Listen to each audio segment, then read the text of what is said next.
Everyone, welcome to my channel KP success zone. आज हम लोग शुरू करने वाले हैं रेलवे समान अध्ययन का रिवाइज योर सेल्फ का 10वां पार्ट। ठीक है, तो जो लोग भी पुराने पार्ट को नहीं देखे हैं वो लोग जाके प्लेलिस्ट से उसको देखें अच्छे से। ये सारा क्वेश्चन जो है हम लोग करवा रहे हैं वो रेलवे में पूछे गए क्वेश्चन है, तो आप लोग इसको ज़रूर करें।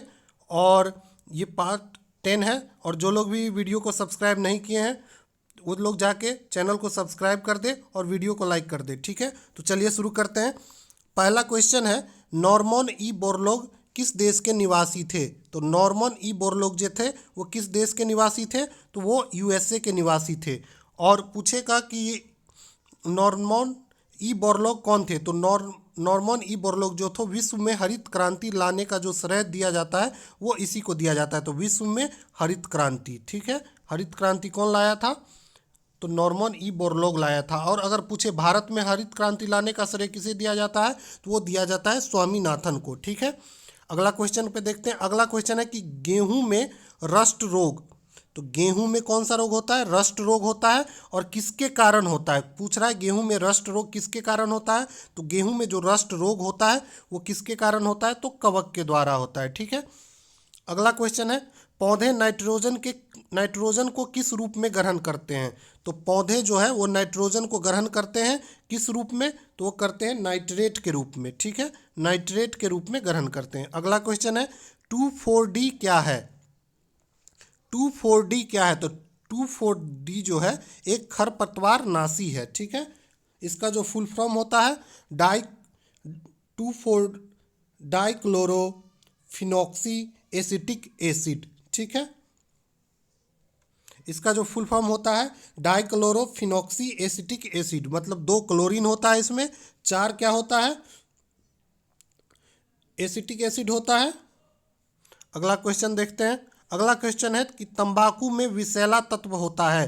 तो तंबाकू में कौन सा विषैला तत्व होता है? तो तंबाकू में जो पाया जाता है वो पाया जाता है निकोटीन। तंबाकू में क्या पाया जाता है?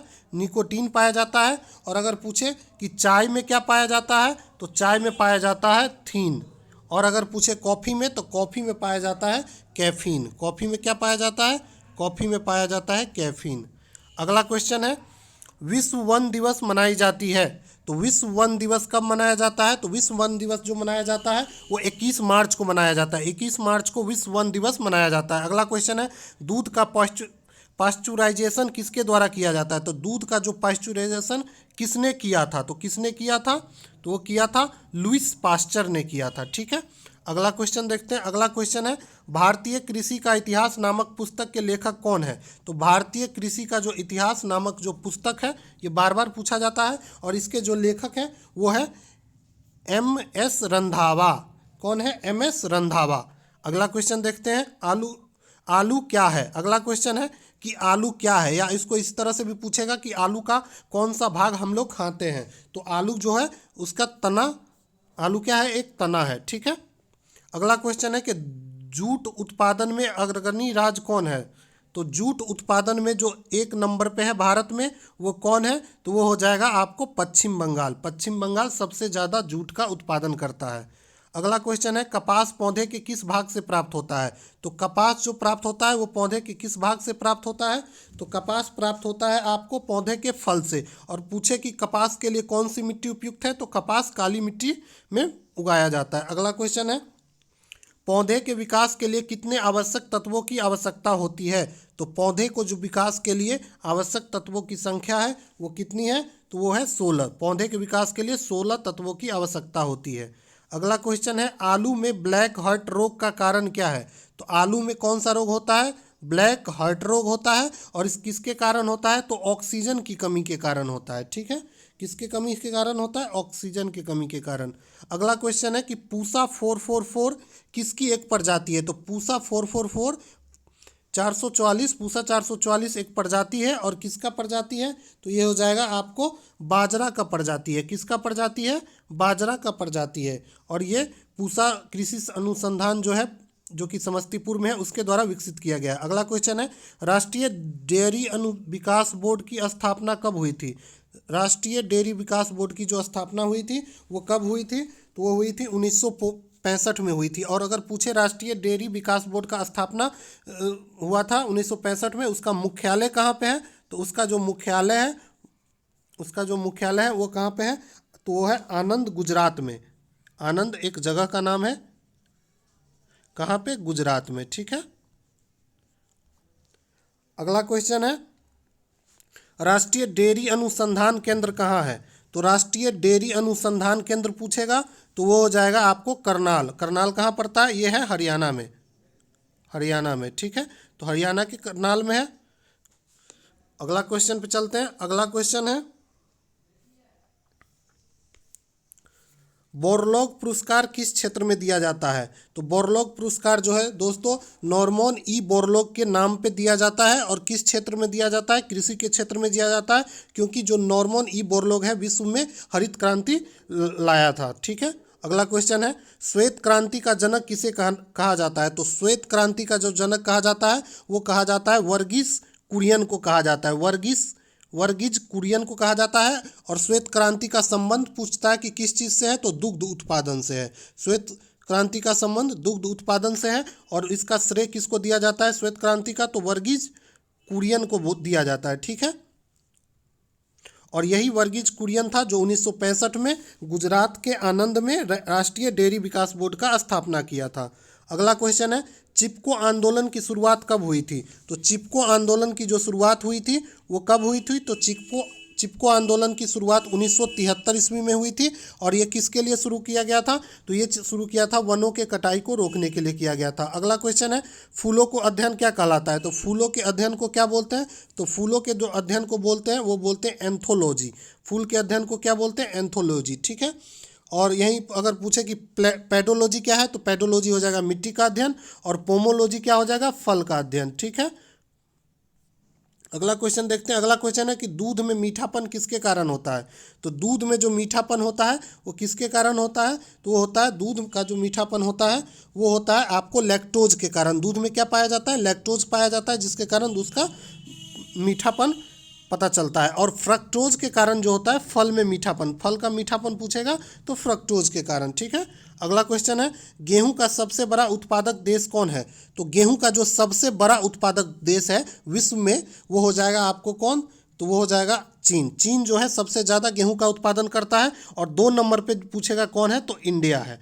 तो 2 नंबर पे गेहूं के उत्पादन करने में कौन सा देश है? तो हो जाएगा इंडिया। अगला क्वेश्चन है भारत में हरित क्रांति के जन्मदाता माना जाता है। तो भारत में हरित क्रांति का जन्मदाता कौन है? तो वो हो जाएगा MS स्वामीनाथन। स्वामीनाथन। और अगर करे पूछे विश्व में, तो विश्व में अभी बताएं आपको, विश्व में हो जाएगा नॉर्मन बोरलॉग। ठीक है।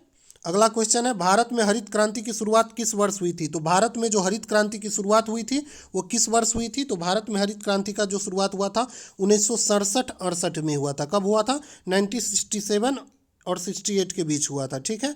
अगला क्वेश्चन है हरित क्रांति का जनक देश कौन है? तो हरित क्रांति का जो जनक देश कौन है? तो हरित क्रांति का जनक जो देश है वो हो जाएगा आपको फिलीपींस। फिलीपींस क्या है? हरित क्रांति का जनक देश है। और फिलीपींस की राजधानी पूछे तो ये हो जाएगा मनीला। फिलीपींस की राजधानी कहाँ पे है? मनीला। ठीक है। अगला क्वेश्चन हरित क्रांति शब्द का प्रयोग सर्वप्रथम किसने किया था? हरित क्रांति शब्द का प्रयोग जो सर्वप्रथम किया था, इसका जो शब्द है हरित क्रांति उसका प्रयोग सर्वप्रथम किसने किया था? तो वो किया था डॉक्टर विलियम गॉड ने। ठीक है। अगला क्वेश्चन है फलों का अध्ययन क्या कहलाता है? फलों का अध्ययन क्या कहलाता है? तो फलों का अध्ययन कहलाता है पोमोलॉजी। पोमोलॉजी क्या है? फलों का अध्ययन है। ठीक है।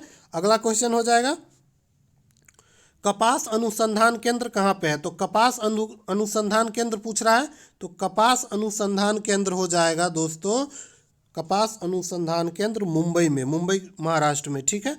अगला क्वेश्चन पे चलते हैं लौंग पौधे के किस भाग से प्राप्त किया जाता है? तो लौंग जो पाया जाता है पौधे के किस भाग से पाया जाता है? तो वो पुष्प कलिका से पाया जाता है। ये क्वेश्चन बार बार पूछा जाता है। अगला क्वेश्चन है कि सोयाबीन में प्रोटीन कितना प्रतिशत होता है? तो सोयाबीन में जो प्रोटीन होता है आप लोग जानते हैं कि सबसे ज़्यादा प्रोटीन सोयाबीन में पाया जाता है। और कितना परसेंट पाया जाता है? 46% पाया जाता है। और पूछे अगर सोयाबीन का सर्वाधिक उत्पादन कौन करता है? तो मध्य प्रदेश करता है। और इसीलिए इसको बोलते हैं सोया प्रदेश। ठीक है। अगला क्वेश्चन पे चलते हैं। अगला क्वेश्चन है अंतर्राष्ट्रीय चावल अनुसंधान केंद्र कहाँ पे है? तो अंतर्राष्ट्रीय चावल अनुसंधान केंद्र जो है वो हो जाएगा मनीला में। मनीला जो कि फिलीपींस की राजधानी है, वहाँ पे अंतर्राष्ट्रीय चावल अनुसंधान केंद्र है। और अगला क्वेश्चन है, केंद्रीय चावल शोध संस्थान कहाँ पे है? तो और केंद्रीय मतलब हमारे देश में जो चावल शोध संस्थान है वो कहाँ पे है? तो वो हो जाएगा आपको कटक, उड़ीसा में कटक में है। ठीक है। अगला क्वेश्चन है, टिक्का रोग का संबंध किस फसल से है? तो टिक्का रोग का जो संबंध है वो किस फसल से है? तो टिक्का रोग का जो संबंध है वो है मूंगफली से। मूंगफली से टिक्का रोग का संबंध है। ठीक है। अगला क्वेश्चन है, थीन तत्व किस में पाया जाता है? तो अभी बताए थे आपको, तो थीन जो पाया जाता है वो पाया जाता है चाय में, और कॉफ़ी में क्या पाया जाता है? कैफीन पाया जाता है। ठीक है, कॉफ़ी में कैफीन पाया जाता है। अगला क्वेश्चन है, चाय बोर्ड कहाँ स्थापित किया गया है? तो चाय बोर्ड कहाँ स्थापित किया गया है? तो चाय बोर्ड जो स्थापित किया गया है वो कोलकाता में स्थापित किया गया है। कहाँ पे है चाय बोर्ड? कोलकाता में है। अगला क्वेश्चन है, रेशम के कीड़े कोकून अपना भोजन किससे प्राप्त होते हैं? तो आप सभी लोग जानते हैं रेशम जो प्राप्त किया जाता है वो उसके कीड़े से प्राप्त किया जाता है, और उसके कीड़े के जो कोकून होता है, रेशम का जो कीड़ा होता है उसको कोकून बोलते हैं। वो अपना भोजन किससे प्राप्त करते हैं? तो वो प्राप्त करते हैं शहतूत की पत्ती से। शहतूत के पत्ती पे रेशम का कीड़ा पाया जाता है, चूँकि वो भोजन वहीं से प्राप्त करता है। अगला क्वेश्चन है, गोल्डन फाइबर के नाम से किसे जाना जाता है? तो गोल्डन फाइबर के नाम से जाना जाता है दोस्तों, किसको जाना जाता है? तो गोल्डन फाइबर के नाम से जूट को जाना जाता है, और जूट के उत्पादन में वेस्ट बंगाल जो है नंबर 1 राज्य है। ठीक है। अगला क्वेश्चन है, दालचीनी पौधे के किस भाग से प्राप्त होता है? तो दालचीनी जो प्राप्त होता है, जो कि गरम मसाले में हम लोग यूज करते हैं, लकड़ी की तरह जो होता है, वो मसाला है एक तरह का, और वो पेड़ के छाल से प्राप्त होता है। ठीक है। अगला क्वेश्चन है, दूध का रंग सफ़ेद किसके कारण होता है? तो दूध का जो रंग है वो सफ़ेद होता है, किसके कारण? तो कैसीन के कारण। दूध में क्या? कैसीन पाया जाता है, जिसके कारण दूध का रंग सफ़ेद होता है। और पूछे दूध में कौन सा शर्करा पाया जाता है? तो दूध में लैक्टोज पाया जाता है, जिसके कारण दूध का रंग मीठा होता है। अगला क्वेश्चन है, टमाटर का रंग लाल किसके कारण होता है? तो टमाटर का जो रंग लाल कलर का होता है वो किसके कारण होता है? तो उसमें टमाटर में लाइकोपीन पाया जाता है, जिसके कारण उसका रंग क्या होता है? लाल होता है। अगला क्वेश्चन है, कॉफ़ी में कौन सा तत्व पाया जाता है? तो कॉफ़ी में कौन सा तत्व पाया जाता है? अभी बताए थे। तो कॉफ़ी में जो पाया जाता है कैफीन पाया जाता है, और चाय में पाया जाता है थीन पाया जाता है। अगला क्वेश्चन है, मशरूम क्या है? तो मशरूम क्या है? तो मशरूम एक तरह का कवक है, जिसको हम लोग खाने के रूप में यूज करते हैं, मशरूम। अगला क्वेश्चन है, स्वतंत्र भारत के पहले कृषि मंत्री कौन थे? तो स्वतंत्र भारत के प्रथम कृषि मंत्री कौन थे? तो वो हो जाएंगे पंजाब राव देशमुख। पंजाब राव देशमुख जो था स्वतंत्र भारत के पहले कृषि मंत्री थे। अगला क्वेश्चन है कि धान में खैरा रोग किसकी कमी के कारण होता है? तो धान में जो होता है खैरा रोग होता है, और किसके कमी के कारण होता है? तो ये हो जाएगा जिंक की कमी के कारण। एक क्वेश्चन और पूछा जाता है कि धान में कौन सा गैस पाया जाता है? तो धान में जो पाया जाता है वो कौन सा गैस पाया जाता है? तो मीथेन पाया जाता है। ठीक है। अगला क्वेश्चन पे चलते हैं। अगला क्वेश्चन है, विश्व में धान की बौनी किस्म कौन सी है? तो विश्व में जो धान की बौनी किस्म है वो कौन है? तो विश्व में धान की जो बौनी किस्म हो जाएगा वो हो जाएगा IR8। IR8 जो है विश्व में धान की बौनी किस्म है, और इसका जो विकास किया था वो 1960 में फिलीपींस के द्वारा, जो जहाँ पे विश्व चावल अनुसंधान केंद्र है अंतर्राष्ट्रीय स्तर का, वहीं पे किया गया था। ठीक है, फिलीपींस मनीला में। अगला क्वेश्चन है, मलेरिया औषधि कुनैन किससे प्राप्त होता है? तो कुनैन जो है मलेरिया का औषधि है, और किससे प्राप्त होता है? तो ये प्राप्त होता है सिनकोना के वृक्ष से। किससे प्राप्त होता है? सिनकोना के वृक्ष से प्राप्त होता है। अगले क्वेश्चन पे चलते हैं। अगला क्वेश्चन है कि बीजों का अध्ययन क्या कहलाता है? तो बीजों का जो अध्ययन कहलाता है वो क्या कहलाता है? तो स्पर्मोलॉजी। स्पर्मोलॉजी क्या है? बीजों का अध्ययन। ठीक है। और पोमोलॉजी फल का अध्ययन, माइकोलॉजी कवक का अध्ययन, और पेडोलॉजी मिट्टी का अध्ययन। ठीक है। अगला क्वेश्चन पे चलते हैं। अगला क्वेश्चन है कि नींबू में डायबेक रोग किसके कारण कमी के कारण होता है? तो नींबू में कौन सा रोग होता है? डायबेक रोग होता है। और किसके कमी के कारण होता है? तो नींबू में जो डायबेक रोग होता है वो कॉपर के कमी के कारण होता है। ठीक है। और नींबू में विटामिन C पाया जाता है, ये तो आपको पता ही होगा। अगले क्वेश्चन पे चलते हैं। अगला क्वेश्चन है कि वरुण योजना का संबंध किससे है? तो वरुण योजना का जो संबंध है दोस्तों वो किससे है? तो वरुण योजना का संबंध है कृत्रिम वर्षा से। कृत्रिम वर्षा से। ठीक है। अगला क्वेश्चन है, भारतीय दलहन अनुसंधान कहाँ पे है? तो भारतीय दलहन अनुसंधान संस्थान जो है वो कहाँ पे है? तो ये हो जाएगा आपको कानपुर में। कहाँ पे है? कानपुर में। अगला क्वेश्चन है वनस्पति समूह का सबसे बड़ा संघ कौन है? तो वनस्पति समूह का जो सबसे बड़ा संघ है वो कौन है? तो वो हो जाएगा थाइलोफैटा। थाइलोफैटा क्या है? वनस्पति समूह का सबसे बड़ा संघ है। अगला क्वेश्चन है नाबार्ड की स्थापना कब की गई थी? तो नाबार्ड का जो स्थापना किया गया था वो किया गया था 12 जुलाई 1982 ईस्वी को। 12 जुलाई 1982 ईस्वी को केंद्र सरकार के द्वारा नाबार्ड की स्थापना की गई थी। ठीक है। अगला क्वेश्चन है अल्फांसो एवं अम्रपाली किसकी प्रजाति है? तो अल्फांसो और अम्रपाली दोनों किसकी प्रजाति है? तो ये आम का प्रजाति है। किसका प्रजाति है दोस्तों? आम का प्रजाति है। अगला क्वेश्चन है अंगूर का बगीचा किसे कहा जाता है? अंगूर का बगीचा किसको कहा जाता है? तो अंगूर का बगीचा कहा जाता है नासिक को, और जो कि हमारा महाराष्ट्र में है। नासिक का है, महाराष्ट्र में है। ठीक है। अगला क्वेश्चन है बकरी के किस नस्ल को विश्व की दूध की रानी कहा जाता है? तो बकरी का कौन सा ऐसा नस्ल है जिसको विश्व की दूध की रानी कहा जाता है? तो वो कहा जाता है जमुनापारी को। ठीक है। अगला क्वेश्चन पे चलते हैं। सॉरी, जमुनापारी नहीं, सानेन को बोला जाता है। बकरी का जो नस्ल है सानेन, उसको विश्व की दूध की रानी कहा जाता है क्योंकि वो बहुत ज़्यादा अच्छा दूध देता है। ठीक है। अगला क्वेश्चन है भारत का अन्न भंडार किसे कहा जाता है? तो भारत का अन्न भंडार किसको कहा जाता है? तो भारत का जो अन्न भंडार कहा जाता है दोस्तों वो कहा जाता है पंजाब को। पंजाब जो है सबसे ज़्यादा अन्न का अन्न उपजाता है। ठीक है। अगला क्वेश्चन है केंद्रीय बकरी अनुसंधान केंद्र कहाँ पे है? तो केंद्रीय बकरी अनुसंधान केंद्र कहाँ पे है? केंद्रीय बकरी अनुसंधान केंद्र है मुखदुम में। मुखदुम में। ठीक है। अगला क्वेश्चन है मुर्गी के अंडे में कितना प्रोटीन होता है? तो मुर्गी का जो अंडा होता है उसमें कितना प्रोटीन होता है? तो मुर्गी का जो अंडा होता है उसमें 12% प्रोटीन होता है। ठीक है। और सबसे ज़्यादा प्रोटीन जो होता है वो सोयाबीन में होता है। ठीक है, 46%। अगला क्वेश्चन है बकरी का वैज्ञानिक नाम क्या है? तो बकरी का जो वैज्ञानिक नाम है वो क्या है? बकरी का वैज्ञानिक नाम है कैप्रा हिरकस। कैप्रा हिरकस जो है बकरी का वैज्ञानिक नाम है। अगला क्वेश्चन है पक्षियों का अध्ययन क्या कहलाता है? तो पक्षियों का जो अध्ययन कहलाता है वो कहलाता है आपको ऑर्निथोलॉजी। ऑर्निथोलॉजी क्या है? पक्षियों का अध्ययन है। अगला क्वेश्चन देखते हैं। अगला क्वेश्चन है आम में लिटिल लीफ रोग किसके कारण होता है? तो आम में जो होता है लिटिल लीफ रोग वो किसके कारण हो जाता है दोस्तों? तो ये हो जाता है जिंक की कमी के कारण। जिंक की कमी के कारण होता है। अगला क्वेश्चन है कि फसल बीमा योजना कब से लागू किया गया था? तो फसल बीमा योजना जो लागू किया गया था वो कब से लागू किया था? 1 अप्रैल 1985 से लागू किया गया था फसल पे बीमा देने की योजना। ठीक है। अगला क्वेश्चन देखते हैं। अगला क्वेश्चन है कि भारतीय बागवानी अनुसंधान केंद्र कहाँ पे है? भारतीय बागवानी अनुसंधान केंद्र कहाँ है? तो भारतीय बागवानी अनुसंधान केंद्र है बेंगलोर, कर्नाटका में। ठीक है। अगला क्वेश्चन है केंद्रीय पशु चिकित्सा अनुसंधान संस्थान है।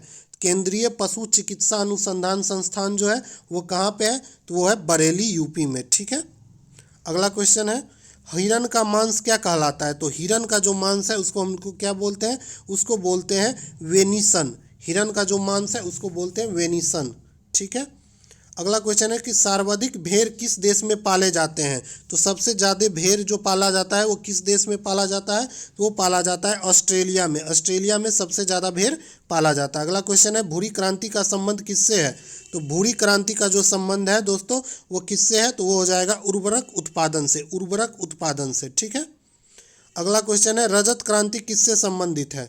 तो रजत क्रांति जो है वो किससे संबंधित है? तो वो हो जाएगा अंडा के उत्पादन से। अंडा के उत्पादन से। अगला क्वेश्चन है केंद्रीय भैंस अनुसंधान कहाँ पे है? केंद्रीय भैंस अनुसंधान जो है वो करनाल में है। ये थोड़ा टेढ़ा क्वेश्चन है लेकिन बार बार एग्जाम में पूछा जाता है और लोग फंसते हैं इसमें, तो इसको अच्छे से करके जाए। अगला क्वेश्चन है कि केंद्रीय औषधि शोध संस्थान कहाँ स्थित है? केंद्रीय औषधि शोध संस्थान जो है दोस्तों वो कहाँ स्थित है? तो ये है आपको लखनऊ, यूपी में, केंद्रीय औषधि शोध संस्थान। ठीक है। अगला क्वेश्चन है जमुनापारी किसकी एक प्रजाति है? तो जमुनापारी जो है दोस्तों वो किसकी एक प्रजाति है? तो जमुनापारी बकरी की एक प्रजाति है। ठीक है। अगले क्वेश्चन पे चलते हैं। मछलियों का अध्ययन क्या कहलाता है? तो मछलियों का जो अध्ययन कहलाता है वो इक्थियोलॉजी कहलाता है। इक्थियोलॉजी क्या है? मछलियों का अध्ययन कहलाता है। ठीक है। और अगर पूछे फाइकोलॉजी तो फाइकोलॉजी हो जाएगा शैवाल का अध्ययन, और मायोलॉजी जो हो जाएगा वो मांसपेशियों का अध्ययन है। ठीक है। अगला क्वेश्चन है जाफराबादी किस जानवर की एक प्रजाति है? तो जाफराबादी जो है किस जानवर की एक प्रजाति है? तो जाफराबादी जो है भैंस की एक प्रजाति है। ठीक है। अगला क्वेश्चन है सुअर का मांस क्या कहलाता है? तो सुअर का जो मांस होता है उसको बोलते हैं पोर्क। सुअर का मांस को क्या बोलेंगे? पोर्क। और हिरन का मांस को बोलेंगे वेनिसस। हिरन के मांस को वेनिसस। अगला क्वेश्चन है मकड़ियों का अध्ययन क्या कहलाता है? तो मकड़ियों का जो अध्ययन कहलाता है वो कहलाता है, मकड़ियों का अध्ययन कराता है एरिनोलॉजी। एरिनियोलॉजी, ठीक है, एरिनियोलॉजी, मकड़ियों का अध्ययन, ठीक है। अगला क्वेश्चन है कृत्रिम गर्भधान के लिए बैल के वीर्य को किस में रखा जाता है? तो कृत्रिम गर्भधान के लिए बैल के जो वीर्य है उसको कहाँ रखा जाता है? तो वो रखा जाता है आपको दर्भ नाइट्रोजन में। किस में रखा जाता है? दर्भ नाइट्रोजन में रखा जाता है। अगला क्वेश्चन है कृष्ण क्रांति का संबंध किससे है? तो कृष्ण क्रांति का जो संबंध है दोस्तों वो हो जाएगा पेट्रोलियम से। पेट्रोलियम से कृष्ण क्रांति का संबंध किससे है? तो पेट्रोलियम से। अगला क्वेश्चन है प्रकृति का हलवाला किसे कहा जाता है? तो प्रकृति का जो हलवाला कहा जाता है किसे कहा जाता है? तो ये कहा जाता है केंचुआ को। केंचुआ को क्या बोला जाता है? प्रकृति का हलवाला कहा जाता है, क्योंकि केंचुआ क्या करता है? मिट्टी को भुरभुरा कर देता है, जिसके कारण पौधे का विकास काफ़ी अच्छे से होता है, ठीक है। अगला क्वेश्चन है पर पश्मीना ऊन किससे प्राप्त होता है? तो पश्मीना ऊन जो प्राप्त होता है दोस्तों वो किससे प्राप्त होता है? तो वो बकरी से प्राप्त होता है। ये ऊन का काफ़ी अच्छा किस्म का ऊन है, ठीक है। अगला क्वेश्चन है सारंग, मूंगा एवं खैरा किसकी प्रजाति है? तो सारंग, मूंगा और खैर जो है किसकी प्रजाति है? तो ये मधुमक्खी की प्रजाति है, ठीक है। अगला क्वेश्चन है मुर्गियों में रानीखेत बीमारी किसके कारण होती है? तो मुर्गियों का जो बीमारी हो जाता है कौन सा? रानीखेत बीमारी। मुर्गी खेत में चरती है इसलिए रानीखेत बीमारी हो जाती है, ठीक है। याद रखने के लिए ऐसे कर सकते हैं। तो मुर्गियों में जो रानीखेत बीमारी होती है वो विषाणु के कारण होती है, ठीक है। अगला क्वेश्चन है भेड़ का वैज्ञानिक नाम क्या है? तो भेड़ का जो वैज्ञानिक नाम है वो क्या है? तो भेड़ का जो वैज्ञानिक नाम है वो है ओविस एरीज। ओविस एरीज जो है भेड़ का वैज्ञानिक नाम है, ठीक है। अगला क्वेश्चन है बच्चों वाली गाय को क्या कहा जाता है? तो बच्चों वाली जो गाय होती है उसको क्या कहा जाता है? बच्चों वाली गाय को उसको डैम बोलते हैं। बच्चों वाली गाय को बोलते हैं डैम। अगला क्वेश्चन है कृत्रिम रेयान कहलाता है। तो कृत्रिम रेयान क्या कहलाता है? तो कृत्रिम रेयान क्या कहलाता है? तो ये सिल्क कहलाता है। कृत्रिम रेयान जो है उसको हम लोग सिल्क बोलते हैं। अगला क्वेश्चन है कि सबसे पहला क्लोन्ड स्तनधारी कौन है? तो सबसे पहला क्लोन्ड स्तनधारी जो है वो कौन है? तो वो हो जाएगा आपको डॉली। डॉली एक पशु है जो सबसे पहला क्लोन्ड स्तनधारी है, ठीक है। अगला क्वेश्चन है पीली क्रांति का संबंध किसके उत्पादन से है? तो पीली क्रांति का जो संबंध है किसके उत्पादन से है? तो वो हो जाएगा दोस्तों पीली क्रांति का संबंध तिलहन के उत्पादन से है, ठीक है। अगला क्वेश्चन है कच्चे फलों को पकाने के लिए किसका प्रयोग किया जाता है? तो कच्चे फलों को पकाने के लिए जो प्रयोग किया जाता है वो किसका प्रयोग किया जाता है? तो एथिलीन और एसीटिलीन दोनों का प्रयोग किया जाता है, ठीक है। एथिलीन और एसीटिलीन दोनों का प्रयोग किया जाता है, तो इसलिए आंसर जो हो जाएगा ए और बी दोनों हो जाएगा, ठीक है। अगला क्वेश्चन है विश्व का कहवा पात्र किसे कहा जाता है? तो विश्व का कहवा पात्र जो कहा जाता है दोस्तों किसे कहा जाता है? तो विश्व का कहवा पात्र कहा जाता है ब्राज़ील को। ब्राज़ील में सबसे ज़्यादा कहवा का उत्पादन होता है। अगला क्वेश्चन है अंगोरा ऊन किससे प्राप्त होता है? तो अंगोरा ऊन जो प्राप्त होता है वो किससे प्राप्त होता है? तो वो प्राप्त होता है खरगोश से। खरगोश से प्राप्त होता है अंगोरा ऊन, ठीक है। अगला क्वेश्चन है गाय का वैज्ञानिक नाम कौन है? तो गाय का जो वैज्ञानिक नाम है वो क्या हो जाएगा? Bos indicus. बॉस इंडिकस, इसको इस तरह से याद रख सकते हैं। तो इंडिया की बॉस है कौन? गाय, क्योंकि सबसे ज़्यादा राजनीति होता है गाय के ऊपर आजकल। तो बॉस इंडिकस जो है गाय का वैज्ञानिक नाम है, ठीक है। अगला क्वेश्चन है मेरिनो किसकी एक प्रजाति है? तो मेरिनो क्या है? किसकी एक प्रजाति है? तो किसकी एक प्रजाति है मेरिनो? तो वो हो जाएगा आपको भेड़ की। मेरिनो भेड़ की एक प्रजाति है। अगला क्वेश्चन है हरियाली योजना का संबंध किससे है? तो हरियाली योजना का जो संबंध है दोस्तों वो हो जाएगा आपको जल प्रबंधन से। हरियाली योजना का संबंध किससे है? तो जल प्रबंधन से है, ठीक है। अगला क्वेश्चन पे चलते हैं। अगला क्वेश्चन है कि बिना बीजों को विकसित करना कहलाता है। बिना बीजों के फल, बिना बीज के फल को, बिना बीज फलों को विकसित करने का क्या कहलाता है?